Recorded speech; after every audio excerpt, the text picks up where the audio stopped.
जय हिंद साथियों, स्वागत है आप सबका बांसुर पीजी कॉलेज के यूट्यूब चैनल व ऑनलाइन क्लासेज में। और आज मैं बात करने वाला हूं आप सब साथियों से जो क्लास है कला वर्ग यानी बीए पार्ट्स जो सेकंड ईयर है उसके हिंदी साहित्य का जो प्रथम प्रश्न पत्र है उसका जो हमारा तीसरा पाठ है देवदत्त जो देव हैं तीसरे जो कवि हैं उस पाठ से परीक्षा 2020 के नज़रिए से जो महत्वपूर्ण व्याख्या है वो कौन सी होगी उसके ऊपर मैं आपसे साथियों चर्चा करने वाला हूं। तो ध्यान दे लें, कला वर्ग जो सेकंड ईयर के जो हिंदी साहित्य के विद्यार्थी हैं जिनका प्रथम प्रश्न पत्र है रीतिकालीन काव्य, उसका जो तीसरा पाठ है उसकी बेहद महत्वपूर्ण जो व्याख्या है उसके ऊपर अपन चर्चा करने वाले हैं। ठीक है साथियों, ये देखिएगा, परीक्षा 2020 की दृष्टि से तृतीय पाठ तीसरा पाठ है। दो पाठों की व्याख्या मैं आपको बता चुका हूँ पूर्व में, जो क्लासें हैं उनमें केशवदास और बिहारी की जो महत्वपूर्ण व्याख्या उसके ऊपर चर्चा कर चुका हूँ। आज हम चर्चा करेंगे जो तीसरा पाठ है देव, पूरा नाम है देवदत्त देव। ठीक है साथियों, महत्वपूर्ण व्याख्या हमारी कौन सी है तो देखिए, ये है व्याख्या बेहद इम्पोर्टेंट है। ये हैं देव जी, हमारे रीतिकाल के प्रमुख कवि हैं, श्रृंगार के मुख्यतः कवि हैं। ठीक है साथियों, तो ये हमारी व्याख्या है। झेरी झेरी झीनी बूंद है परती मानो, गहरी गहरी घटा घिरी है गगन में, आने कहो श्याम मौसू चलबो, झूले बे को आजू, फूली ना समानी भई, ऐसी हों मगन में। स्क्रीनशॉट ले सकते हैं साथियों, आप इसका पूरा चाहें तो लिख सकते हैं या अपनी जो उत्तर जो आपकी कॉपी वगैरह है उसमें लिख सकते हैं। आप लोग अपनी बुक है तो उसमें निशान लगा सकते हैं, चिन्ह लगा सकते हैं, संकेत लगा सकते हैं आप लोग। आगे मैं पद को बढ़ा रहा हूँ साथियों। चाहती उठोई उड़ी गई सो निगोड़ी नींद, सोए गए भाग मेरे जागी वा जगन में, आँखी खोली देखूं तो मैं, घन है न घनश्याम वेई छाई बूंदे, मेरे आंसू हवे द्रगन में। अब साथियों ये तो है हमारा पद, इसका भी आप लोग स्क्रीनशॉट ले सकते हो या लिख सकते हो अपना। ठीक है साथियों, अब देखिए ये जो पद है तीसरे पार्ट से बहुत ही इम्पोर्टेंट है। वैसे मैं बताना चाहूँगा, पूर्व की कक्षाओं में भी बताया और इस कक्षा में भी मैं आपको बता देना चाहता हूँ कि कुल आपके 8 पाठ हैं और 8 पाठों में से आपकी हर पाठ से प्रत्येक पाठ से एक एक व्याख्या आनी है, यानी कुल 8 व्याख्या आनी है और उनमें से 4 करनी है। ओके, और जो 4 व्याख्या करनी है वो प्रत्येक व्याख्या जो है हमारी जो साथियों मैं आपको बताना चाहूँ 8-8 अंक की होगी। कितने अंक की? 8-8 अंक की। तो जो हमारा तीसरा पाठ है देव, उसकी महत्वपूर्ण व्याख्या है ये। अब देखिए, जो पूर्व की जो 2 व्याख्याएं हैं और एक स्पेशल मैंने व्याख्या का वीडियो बनाया है पूरा की व्याख्या करने के लिए हमें कौन कौन से बिंदुओं की ज़रूरत पड़ती है, तो अब वो मैं आपको इसमें नहीं बताऊंगा। मैं स्पष्ट तौर पे ये जो पद है इसका भावार्थ बताऊंगा और जो व्याकरण संबंधित इसमें जो बातें निहित है उनके बारे में मैं आप लोगों को बताऊंगा। फिर भी साथियों एक बार मैं बता देता हूँ। देखिए, अब देखिए, सबसे पहले जो है व्याख्या करने के लिए हमें संकेत लिखना पड़ेगा। ठीक है, संकेत के बाद जो है साथियों हमें प्रसंग लिखना पड़ेगा। ठीक है, तो प्रसंग में प्रस्तुत जो पंक्तियाँ या काव्यांश हैं वो रीतिकाल के प्रमुख कवि जो हैं देव के द्वारा रचित है और इन पंक्तियों में या इस पद्यांश में कवि ने नायिका के जो स्वप्न का वर्णन किया है। उस स्वप्न में वह जो नायिका है वो नायक कन्हैया को देखती है और वह कन्हैया उस नायिका को आकर उठाने का प्रयत्न करता है और बाग में जाकर झूला झूलने के लिए कहता है। ये नायिका को स्वप्न आ रहा है और स्वप्न की वह जो बात है नायिका अपनी सखियों से बता रही है। बस उसी का कवि ने क्या किया है, वर्णन किया है। मैंने चित्रांकन के माध्यम से यहाँ पे दर्शाया है। देखिए यहाँ पे ये नायिका की सखियाँ हैं, यहाँ पे ये रही। ठीक है साथियों, और ये नायिका है। ठीक है, और ये नायक कन्हैया हैं। ओके, आप निश्चय इस बात को समझे।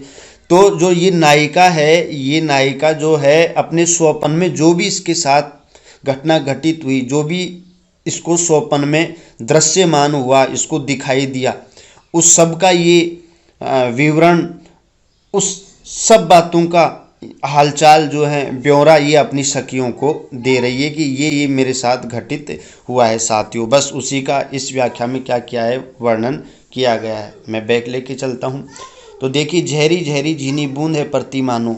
अब कवि यहाँ पर वर्णन करता हुआ, मैं सीधा व्याख्या कर रहा हूँ, कवि वर्णन करता हुआ कहता है कि वह जो नायिका है जिसको स्वप्न आता है, वह अपनी सखियों से कह रही है कि हे सखियों, मुझे ऐसा लगा, वो सोई हुई है और उसको जो स्वप्न आया है उस स्वप्न का वह अपनी सखियों से चित्रण कर रही है, वर्णन कर रही है। बस कवि उसी का वर्णन कर रहा है और कह रहा है कि हे सखी, झहरी झहरी झीनी बूंद पड़ती हैं मानो, कि हे सखी धीरे धीरे मानो बूंदें पड़ रही हैं, वर्षा हो रही है, गहरी गहरी घटा गिरी है गगन में, और मुझे ऐसा लग रहा है जैसे कि आकाश में, गगन में गहरी गहरी घटाएं घिरी हुई हैं।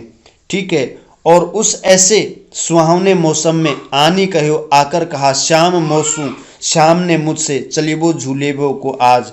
उस ऐसे सुहावने मौसम में जिसमें कि धीरे धीरे जो है झीनी झीनी बूंदें पड़ रही हैं, धीरे धीरे बूंदें पड़ रही हैं और आकाश में गहरी घटाएं छाई हुई हैं, उस ऐसे सुहावने मौसम में श्याम जो है, घनश्याम है, उसने मुझे आकर कहा कि आइए हम झूला झूलने के लिए चलते हैं।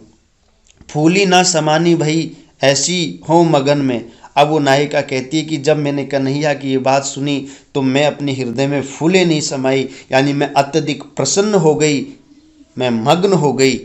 आगे देखिए साथियों, चाहत उठोई, और अब वो नायिका कह रही है कि चाहत उठोई उड़ी गई, जैसे ही मैं कन्हैया के साथ झूलना झूलने के लिए उठती हूँ, क्योंकि जो स्वप्न था वो तो नींद में आ रहा था और नायिका को ऐसा लग रहा था कि मेरे साथ ही सच में हो रहा है, बाकी वो स्वप्न था एक तरीके से। ठीक है। अब वो जो नायिका है वो उठती है कन्हैया के ऐसे कहने पर। तो आगे अब उस नायिका के साथ क्या होता है, जब आंखें खुलती हैं तो वास्तविकता उसके समक्ष प्रकट होती है, उसका आगे वो नायिका वर्णन कर रही है और कह रही है, चाहत उठोई, मैं उठना चाहती हूँ और यूं ही मैं उठी, उड़ी गई, उड़ गई सो निगोड़ी नींद, वह मेरी जो निर्दयी नींद है वो उड़ गई। अब यहाँ पे नींद को निर्दयी क्यों कहा है, क्योंकि जब नायिका नींद ले रही थी तो उसे बहुत अच्छा स्वप्न आ रहा था, लेकिन यूं ही वह उठी तो उठते ही स्वप्न तो स्वप्न था, लेकिन जब उसकी आंखों के सामने वो वास्तविकता जाहिर हुई, प्रकट हुई, तो इसलिए नायिका को बड़ा दुख हुआ कि कितना अच्छा स्वप्न आ रहा था, लेकिन इस निगोड़ी नींद ने वो स्वप्न जो है उसको दुस्वप्न कर दिया, उसको तोड़ दिया। और आगे वो नायिका अपनी सखियों से क्या कहती है, सोए गए भाग मेरे जागी वह जगन में, और कहती है कि हे सखियों, मेरे जो जागे हुए, मेरे जो भाग थे वो जाग गए थे कि कन्हैया ने बड़े इत्मीनान के साथ आकर मुझे झूला झूलने के लिए प्रस्ताव दिया, लेकिन जब मेरी आंखें खुली तो मेरे जो जागे हुए भाग थे वो क्या हो गए, सो गए वह जगन में, यानी उस जगने में। आँखें खोली, और जब मैंने अपनी आँखें खोली, देखूं तो मैं देखती हूँ तो घन है न घनश्याम, यानी न तो घन यानी बादल हैं और ना ही घनश्याम यानी कन्हैया है, यानी कुछ नहीं है, वे ही छाई बूंदे। और वो जो स्वप्न में धीरे धीरे जो बूंदे गिर रही थी, अब वे जो बूंदे हैं, वे जो छाई, वे जो बूंदे हैं, वो मेरी द्रगन में, मेरी आंखों में हवे यानी होकर, आंसू यानी आंसू, अब यानी वे जो बूंदे हैं ना, वो मेरी आंखों में आंसू बनकर छाए हुई हैं। यानी कहने का तात्पर्य, जब स्वप्न का मिथक टूटता है और जब नायिका के समक्ष सच्चाई आती है तो उसे अत्यधिक दुख होता है, और दुख के कारण फिर उसके नैनों से निरंतर अश्रु जलधारा बहने लगती है। इसी का यहाँ पे कवि ने उल्लेख किया है। और वो नायिका अपनी सखियों से कह रही है कि वही जो स्वप्न में बादलों से बूंदें गिर रही थी, वे बूंदें जो है ना अब मेरी आंखों से आंसू बनकर गिर रही हैं, छाई हुई हैं साथियों। ठीक है, तो ये तो था भावार्थ सरलार्थ। अब अंतिम जो इसमें व्याकरण संबंधी जो बातें हैं साथियों, मैं आपको बता देना चाहता हूँ। पूरे पद्यांश में ब्रज भाषा का प्रयोग किया गया है। जब आप विशेष लिखेंगे तो विशेष में भाव पक्ष लिखना है, कला पक्ष। ठीक है, भाव पक्ष में जो है जो व्याख्या है उसका निचोड़ आपको 2-3 बिंदुओं में लिखना है। और फिर कला पक्ष, चाहे तो दोनों को एक साथ लिख सकते हो या अलग अलग भाव पक्ष और कला पक्ष लेकर आप लोग लिख सकते हो। तो कला पक्ष में व्याकरण संबंधित बिंदु लिखने, तो व्याकरण संबंधित बिंदु में भाषा, अलंकार, रस, छंद ये सब कुछ लिखा जाता है। तो साथियों इसकी जो भाषा है आप लिख सकते हो, प्रस्तुत पंक्तियों में ब्रज भाषा का प्रयोग किया गया है। वर्णावर्ती के कारण अनुप्रास अलंकार, झेरी झेरी और घेरी घेरी में पुनरुक्ति प्रकाश अलंकार का क्या किया गया है, प्रयोग किया गया है साथियों, मैं आपको बताना चाहता हूँ। ओके, आगे यहाँ पे देखिए मैं चलता हूँ। इसके साथ ही सोए गए भाग में रिवा जगन में विरोधाभास अलंकार है। घन है नए घनश्याम, यहाँ पे मैं आपको बताना चाहता हूँ कि घन जो शब्द है उसकी एक तरीके से 2 बार पुनरावृत्ति हुई, लेकिन दोनों बार जो अर्थ है वो अलग अलग है, तो यमक अलंकार यहाँ पे। ठीक है साथियों, इसके अतिरिक्त यदि छंद की बात करूँ तो कवित छंद है। इसमें कवित छंद देखिए यहाँ पे 31 वर्ण होते हैं। ठीक है साथियों, तो ये एक चरण है। ठीक है साथियों, ये एक चरण है और ये एक चरण है। तो कवित छंद के प्रत्येक चरण में 31 वर्ण होते हैं। ठीक है साथियों, वैसे 32 भी होते हैं, 33, लेकिन यहाँ पे ये 31 का है। तो वर्ण गिन लीजिएगा आप लोग, 1 3 और 3 6, 2 8, 2 10, 1 11, 11 3 14 और 2 16। इसमें 16 15 पर यति होती है। ठीक है साथियों, तो ये 16 और ये 2 2 4 2 6 2 चौक 8 2 5 10, 1 11 11 और 4 15, इस तरीके से ये 31 वर्ण। तो इसमें कवित छंद है। और बात करें तो माधुर्य गुण की बात करें तो माधुर्य गुण, और साथ ही साथ वियोग श्रृंगार रस का इसमें क्या किया गया है, प्रयोग किया गया है। ठीक है साथियों, नेक्स्ट वीडियो में मैं आपसे मिलता हूं। जो हमारा चौथा पार्ट है उसकी जो महत्वपूर्ण व्याख्या है उसके ऊपर हम लोग चर्चा करेंगे। पहले जो 8 पार्ट हैं उनकी परीक्षा की दृष्टि से महत्वपूर्ण जो व्याख्या है उनके ऊपर चर्चा करेंगे, फिर प्रश्नों के ऊपर चर्चा करेंगे, फिर अपना जो रीतिकालीन हिंदी साहित्य का इतिहास है उसके ऊपर अपन चर्चा करेंगे, फिर व्याकरण का जो टॉपिक है उसके ऊपर मैं पूर्व की कक्षाओं में चर्चा भी कर चुका हूँ, और आगामी जो कक्षाएँ हैं उसमें भी अपन व्याकरण के जो टॉपिक्स हैं उनके ऊपर चर्चा करने वाले हैं।